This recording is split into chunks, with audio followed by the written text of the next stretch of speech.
Everybody likes a good story. I have one to tell you. Like all good stories, let's start at the beginning with chapter 1. Actually, before we get started, let me define a strange word that most people don't use every day. You'll be hearing this word a lot as we journey through our story. The word is covenant. A covenant is a solemn agreement between two or more people. It is not a binding legal agreement based on the terms of some contract, which, if broken, can result in someone being taken to court. No, a covenant is based on a relationship of trust. It is more like a promise. Marriage is an example of a covenant, and it actually mirrors the relationship God desires to have with us. People have a lot of ideas about how the universe came into existence. The Bible does not specifically give us a scientific detailed account of how the universe was formed, only that it all began with God.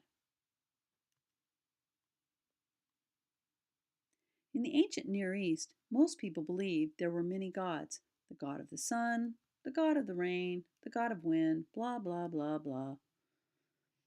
People feared these gods and believed that if they didn't take action to appease these various deities, their very lives would be at stake. They lived in constant fear of what these distant, sometimes angry gods might do to them.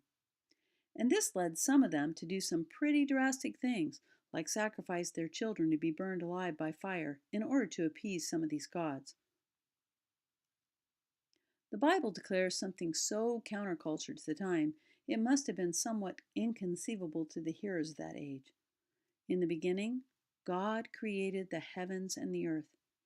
This was intended to be a theological statement, an outlandish one at that. It implies one supreme God who is over and above all, and who also creates humanity in his likeness.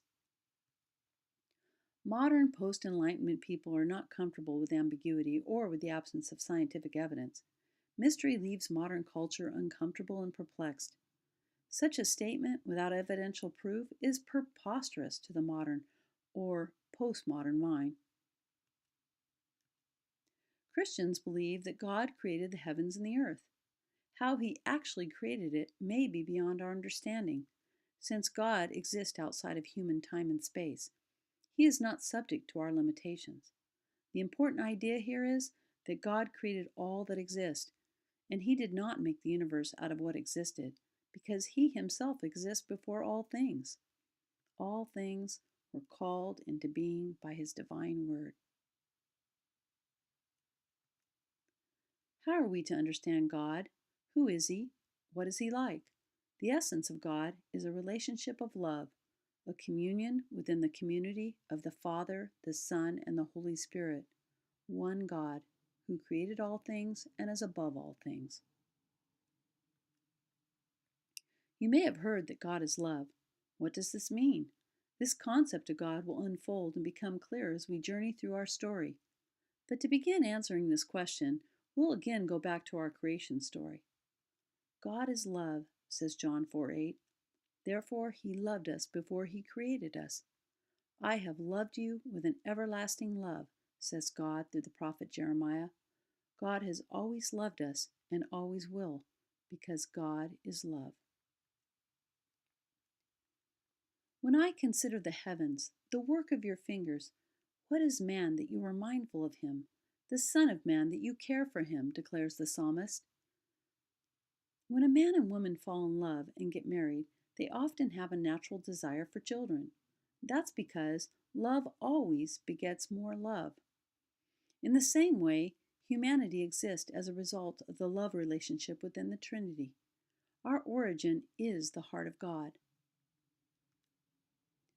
With the realization that our origin is the heart of God, we can now understand that we are not just some material byproduct that randomly resulted from the formation of the cosmos. With this in mind, we can begin to grasp why God created the world. God created the world as a home, a nursery, if you will, for his covenant relationship with humankind. Human beings are more than created creatures.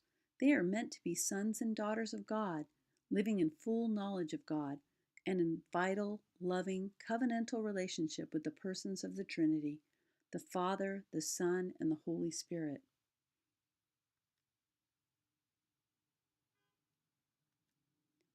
Why do you exist? What is your purpose in life? Think about these questions and then share your thoughts with the group.